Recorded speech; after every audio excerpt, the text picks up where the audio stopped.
मनुष्यों में प्रेम सच्चा क्यों नहीं होता है?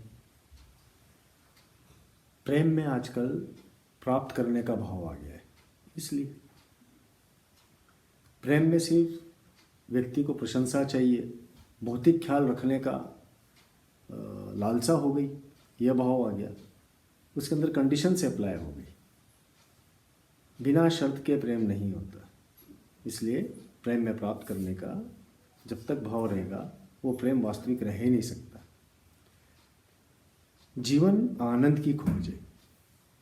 कभी शरीर का आनंद हम ढूंढते हैं, कभी मन का ढूंढते हैं, बुद्धि का ढूंढते हैं, और उस आनंद के खोज के अंदर हम कहीं ना कहीं खो जाते हैं स्वार्थ के अंदर। जब मार्ग में प्रतियोगिता होगी तो परमानंद की खोज कैसे होगी? मन में शांति नहीं रहेगी, विश्वास नहीं होगा, तो प्रेम कहाँ से होगा? क्यों कर होगा? एक रूपता नहीं होती दोनों में परस्पर, प्रेम एक बनाता है, दूसरा कोई रहता ही नहीं है, अद्वैत भाव रहता है प्रेम में। इसके अंदर भी दूसरी बात भी, जब हम किसी नॉन लिविंग वस्तु से प्रेम करते हैं तो लालच बन जाता है। किसी जीवित व्यक्ति से प्रेम करते हैं, जीवन से प्रेम करते हैं, जानवर से प्रेम करते हैं, वनस्पति से प्रेम करते हैं, तो वो आसक्ति बन जाता है, मोह बन जाता है। जब खुद से प्रेम करते हैं तो हम सेल्फिश हो जाते हैं, स्वार्थी हो जाते हैं, वो हमारा अहंकार बन जाता है। तब भी प्रेम में तीनों भाव हैं। आंशिक रहना चाहिए, संतुलित रहना चाहिए। यदि वस्तु का दान होगा तो आपको दानी बना देगा। व्यक्ति को आपने स्वतंत्र छोड़ दिया तो प्रेम में दिव्य हो जाता है। स्वयं को सतमार्ग पर देश के लिए, समाज के लिए, मानवता के लिए समर्पित कर दिया तो महान त्याग कहलाता है। अतः प्रेम में लालच, ईर्ष्या, क्रोध, मोह, आसक्ति न हो तभी ये सच्चा होता है। हम सभी सनातनी हैं। आपने कभी सोचा कि सिर्फ श्री राम नहीं बोला जाता है, सीता राम बोला जाता है, सिर्फ कृष्ण नहीं बोला जाता है, राधे कृष्ण बोला जाता है? तो हम ऐसा क्यों कहते हैं? यह हमारे जितने सनातनी ग्रंथ हैं, जितने पुराण हैं, यह वास्तव में दिव्य प्रेम और सच्चे प्रेम की अभिव्यक्ति करते हैं। आजकल लोगों ने हृदय के स्थान पर दिमाग का उपयोग ज़्यादा कर लिया है। मस्तिष्क का लगाव को प्रेम की उपमा देते हैं, जो कि प्रेम है ही नहीं। तो आप लोग ये समझ लें कि प्रेम जब तक त्याग का भाव नहीं रखेगा, प्राप्ति का भाव रखेगा, वो सच्चा प्रेम होगा ही नहीं। प्रेम व्यापार बन जाएगा ऐसे तो। प्रेम की जो पराकाष्ठा है उसमें कृष्ण ने राधा से कहा था, आपको एक उल्लेख करना चाहूँगा कि उसने राधा से पूछा कृष्ण जी ने कि आपके प्रिय वस्तु मांगे, तो राधा ने कोई भौतिक वस्तु नहीं मांगी, अपने संबंधों को नाम देने का शर्त नहीं रखी। उन्होंने सिर्फ क्या कहा कि मुझे आपकी बांसुरी फिर से सुनना है। ये बात कब हुई थी? जब श्री कृष्ण राधा जी को छोड़ करके द्वारकाधीश हो गए थे, राजपाट संभालने लग गए थे, महाभारत हुई थी, उस समय की बात बता रहे हैं। तो उस समय पर भी राधा ने कभी प्राप्ति का भाव नहीं रखा। श्री कृष्ण ने उनकी इस मांग पर दिन रात बांसुरी बजाते रहे और राधा कृष्ण के अंदर विलीन हो गई शरीर छोड़ करके।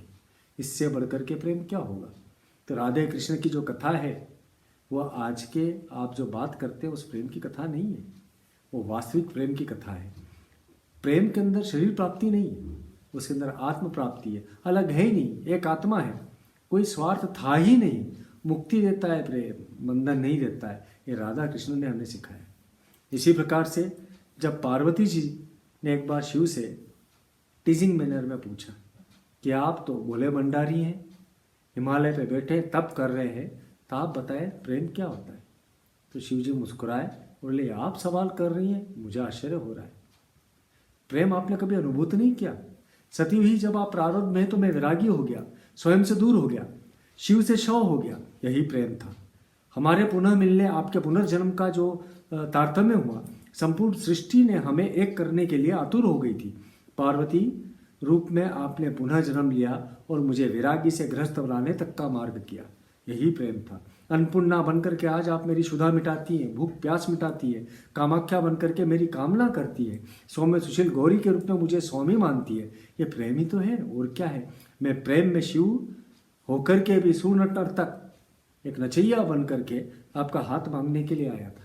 मैं वैरागी भी बन गया, त्यागी भी बन गया, सुंदरेश्वर बन करके मुझसे प्रेम करने वाली मीनाक्षी के साथ विवाह भी मैं नहीं किया ना, यही प्रेम है। तो प्रेम के अंदर प्राप्ति नहीं थी, त्याग था। तो आप समझ लीजिए, जब जब कंडीशन से अप्लाई रहेंगी, ये मान लीजिए कि वो एक कॉन्ट्रैक्ट है, वो मेमोरेंडम ऑफ अंडरस्टैंडिंग है, ना तो वो प्रेम है। यदि उसको विवाह में परिवर्तित करेंगे तो हमारे यहाँ के ज़्यादा से ज़्यादा ग्रस्त जो है वो एक बंधन के अंदर साथ में रह तो रहे सामाजिक मर्यादा के कारण, किंतु प्रेम नहीं है। और इसी कारण हमारे समाज के अंदर जो संतति हो रही है, वो संतति के अंदर भी बगावत के भाव है, असंतोष का भाव है, और पूर्ण मानवीय विकास का भाव है ही नहीं। जब प्रेम होगा तो विश्वास होगा, विश्वास होगा तभी शांति होगी। यदि हमें विश्व में शांति लानी है तो प्रेम का सुंदर स्वरूप, सत्य स्वरूप को अपनाना होगा, जो त्यागमयी है। यही है, और कुछ। नमो नारायण।